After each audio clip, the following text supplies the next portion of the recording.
Интересная и яркая закуска и при этом приготовлена из простых и доступных ингредиентов. Эти слова точно характеризуют рецепт из видео. Мой сегодняшний закусочный торт Наполеон идеален для праздничного стола на Новый год. Но украсить его можно как угодно, привязав к какому-нибудь празднику или придумав что-то нейтральное. Список ингредиентов к рецепту в конце видео и в описании. Там же еще много вкусных ссылок. Закусочный торт Наполеон – это то, что точно привлечет внимание ваших гостей на праздничном столе.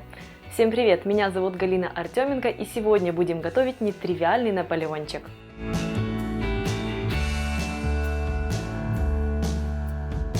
Совсем недавно на моем канале вышло 3 видео с рецептами закусочных тортов для праздничного стола. Один был с красной рыбой, другой овощной на основе шпинатных коржей и третий из вафельных коржей с курицей и грибами. Поэтому для закусочного Наполеона я решила выбрать в начинку то, что еще не использовала – рыбную консерву. Так как это настоящий Наполеон, как и полагается, для его промазки будем использовать заварной крем. Конечно же, он будет не сладким, и по сути это будет соус бешамель, но приготовленный по методу заварного крема. Ссылки на предыдущие рецепты своих закусочных тортов я оставлю в описании под этим видео, заглядывайте. В комментариях напишите, признаете ли вообще идею несладкого Наполеона, закусочного Наполеона, ну и давайте уже готовить. Для коржей возьмите 330 граммов муки, 175 граммов ледяного сливочного масла, 75-100 граммов ледяной воды, у меня стакан стоял в морозилке, 2 желтка, 1 столовую ложку лимонного сока или разведенной лимонной кислоты и щепотку соли.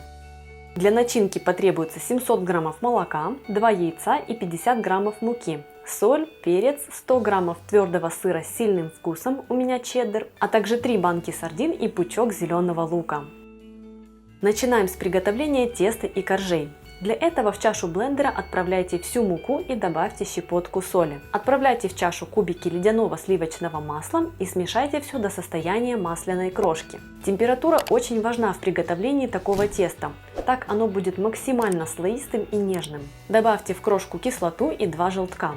Быстро смешайте до распределения, а затем влейте ледяную воду. Как только тесто начнет собираться в комки, как на видео, воды достаточно. Слишком много вливать не нужно. Кажется, что нужно влить еще немного, но посмотрите на его текстуру. Оно уже собирается и лепится. Это значит, что консистенция как раз идеальна. Быстрыми движениями и не слишком усердствуя, подформуйте тесто в невысокий пласт и заверните его в пищевую пленку.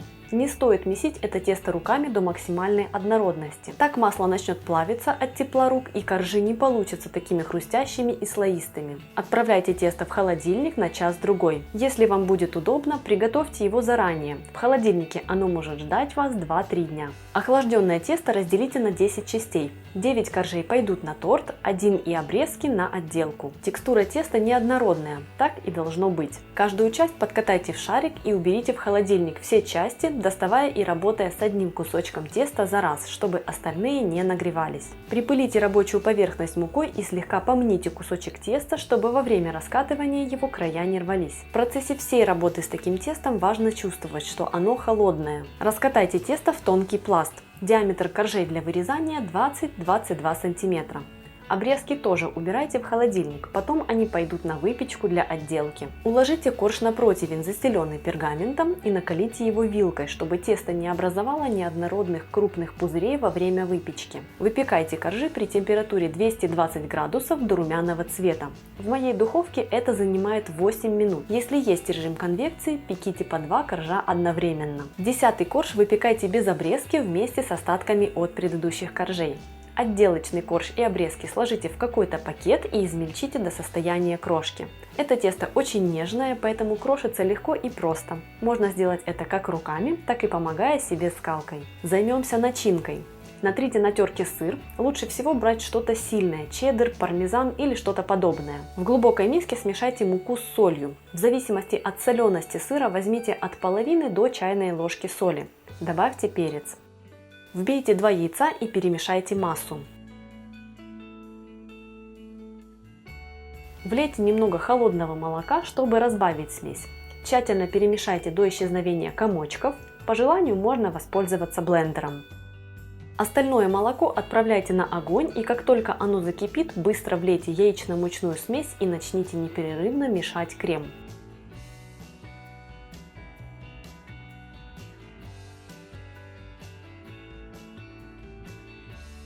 Когда крем станет гладким, блестящим и густым, снимите его с огня. Отправляйте в горячий крем сыр и перемешайте, чтобы сыр разошелся.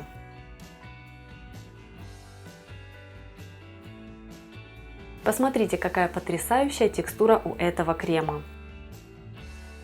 Чтобы быстро остудить крем, перелейте его в какое-то плоское блюдо или другую имеющуюся у вас посуду. Накройте крем пищевой пленкой в контакт, то есть так, чтобы пленка касалась крема. Сардины разомните вилкой, не сливая с них жидкость. Эта влажность поможет коржам сильнее пропитаться, и торт получится невероятно нежным по текстуре. Зеленый лук порубите. Если не хотите использовать сардины, можно взять тунец. Сборка. Смажьте корж парой столовых ложек крема, распределив его равномерным слоем. На сырный крем выложите мятую рыбную консерву, присыпьте рыбу сверху зеленым луком. Постарайтесь рассчитать количество крема, консервы и лука на каждый слой так, чтобы оно было примерно одинаковым. Повторите слои, пока не израсходуете все коржи. Стоит оставить немного крема для финальной отделки, поэтому если вам будет удобно, вы можете заранее отложить 3-4 столовые ложки.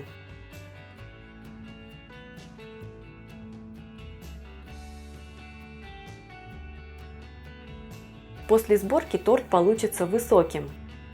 Оберните торт пищевой пленкой и уберите в холодильник на ночь. После пропитки торт осядет, и на отделку пойдет меньше крема, чем если бы вы обмазывали бока сразу после сборки. Обмажьте бока и верх торта оставшимся сырным кремом. Дальше вы можете включить свою фантазию и отделать торт так, как вам захочется. Я присыпала бока торта крошкой из коржей и обрезков, а чтобы создать новогоднее настроение, уложила веточки укропа сверху по периметру, чтобы получилось подобие венка. Ягоды клюквы добавят цвета и завершат образ рождественского веночка. Получилось очень красиво, лаконично и празднично. При этом торт похож на традиционный сладкий Наполеон, но верх интригует. Что же там внутри?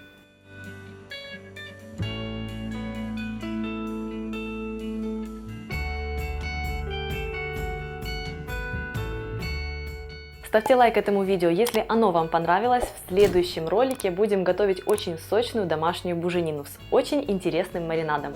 Поэтому подписывайтесь на мой канал, если вы еще не подписаны, нажимайте на колокольчик, чтобы новые рецепты не пропускать.